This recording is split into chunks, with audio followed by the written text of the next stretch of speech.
Voltamos com Mônica Guerra e Alba Cánovas. No dia seguinte do seminário Sem Desperdício, um grupo visitou uma propriedade rural referência na produção orgânica em Teresópolis, região serrana do Rio. Lá, eles transformam os resíduos da colheita em adubos através do processo de compostagem. Vamos ver. Representantes da Espanha, Suécia e França, juntamente com pesquisadores brasileiros, visitaram o rancho, localizado no município de Teresópolis. A empresa, fundada em 2000, produzia e comercializava inicialmente hortaliças in natura para restaurantes e hotéis. Com o passar dos anos, a oferta de produtos aumentou e em 2004 surgiu a ideia de realizar um trabalho que gerasse menos resíduo.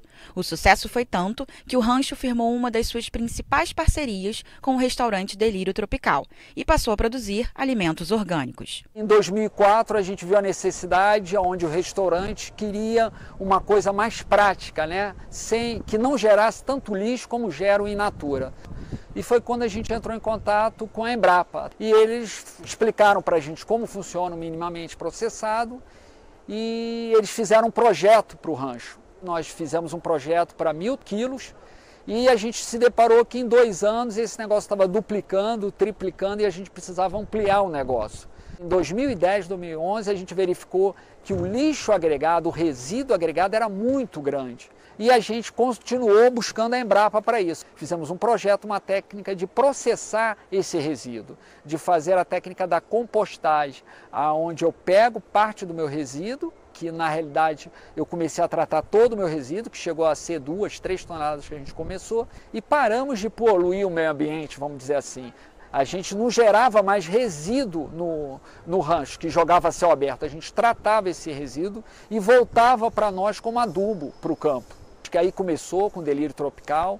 A ideia deles, gente, por que vocês não fazem orgânico para a gente? O Delírio vai ajudar vocês nisso. Então foi aonde a gente uniu a demanda, que é o Delírio Tropical, com a tecnologia, que foi a Embrapa, né? E o rancho como a processadora. Hoje, são gerados por dia aproximadamente 4 toneladas de adubo orgânico, com um resultado final de 300 a 400 quilos de composto orgânico. Todo esse esforço reduz o impacto ambiental e o custo com a logística para o transporte desse lixo.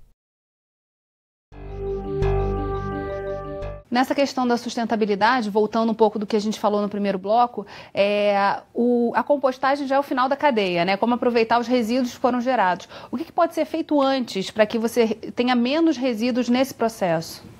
Pois é, a questão da compostagem é a última solução, talvez, que deveríamos olhar para quando temos um resíduo alimentar. Quando falamos de prevenção, são outro tipo de estratégias, ações que tem que se pensar na hora de não produzir, de produzir menos para conseguir atingir a mesma demanda. Então, no campo, por exemplo, podem se aplicar técnicas para que o alimento amadureça no ponto certo, para que não caia no chão. Uma vez que cai no chão, já deixa de ser assim, apto para o consumo. E tem toda uma série de outras técnicas que podem fazer com que não se desperdice no campo, que seria a primeira etapa, a melhor etapa para a gente poder prevenir. Depois poderíamos pensar, se pensamos na pirâmide dos resíduos, o primeiro passo é a prevenção, a segunda seria reuso ou reciclagem.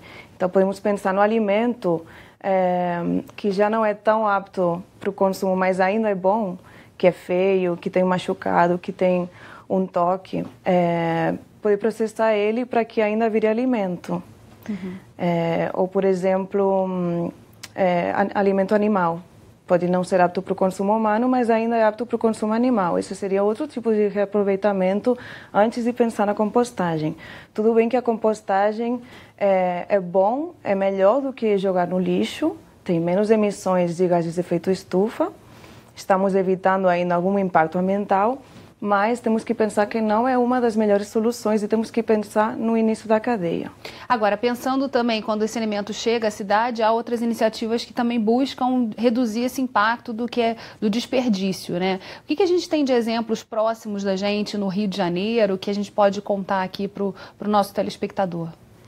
Em relação a alguns exemplos pontuais, nós temos pequenos projetos pequenos laboratórios que estão trabalhando com o tema do desperdício de alimentos pela cidade. A gente tem, por exemplo, no Rio de Janeiro, o caso do Refeitório Gastromotiva, que é um caso até bem mediático, né, que trabalha com alimento que seria descartado porque não estava em condições visuais ou que não foi consumido no supermercado, e transforma isso fazendo inclusive uma capacitação com pessoas que vêm de situações de vulnerabilidade para poderem entregar, e fazem inclusive jantares para moradores de rua. Então é um projeto muito interessante, e temos outros projetos também de compostagem, por exemplo o ciclo orgânico, que coleta na porta da casa das pessoas.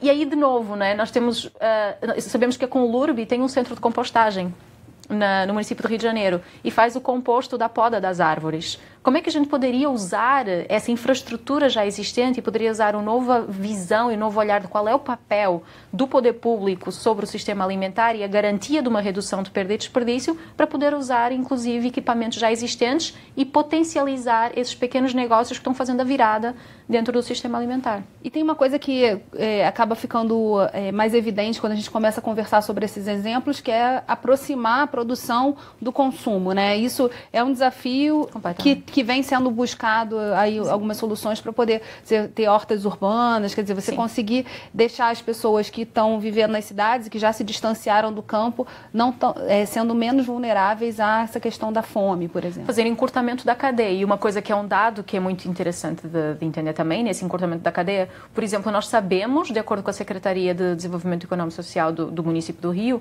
que nos fala que apenas a agricultura urbana contribui para apenas 0,01% da economia da cidade. Mas como é que esses dados estão sendo levantados? Será que a gente está quantificando em percentual econômico de venda, ou a gente está quantificando em quanto de perdas e desperdício a gente está reduzindo, quantas pessoas estão sendo alimentadas, preservação da biodiversidade, preservação do lençol freático? Então, quando a gente começa a olhar para a produção local e o encurtamento da cadeia de um ponto de vista sistêmico, o impacto que ele tem em empregabilidade local, em desenvolvimento de vínculo dentro da comunidade, prevenção de segurança pública, inclusive, é muito maior do que aquilo que a gente está olhando à primeira vista, não é? Mas é um movimento, são movimentos pequenininhos e que estão muito na contramão também de todo um sistema que se baseia no alimento como mercadoria e no alimento como um elemento dentro do mercado financeiro, em que a estocagem, a perda e o desperdício estão a serviço de uma oscilação de preços dentro do mercado financeiro. Então, quando as pessoas começam a olhar para o alimento como vínculo, como encontro e com esse valor que ele tem, não é? A gente começa a transformar a forma de olhar para ele, e aí a perda e desperdício começa a entrar no outro nível de discussão. A gente vai fazer um rápido intervalo e voltamos já. Rio em Foco aqui, política e economia caminham juntas.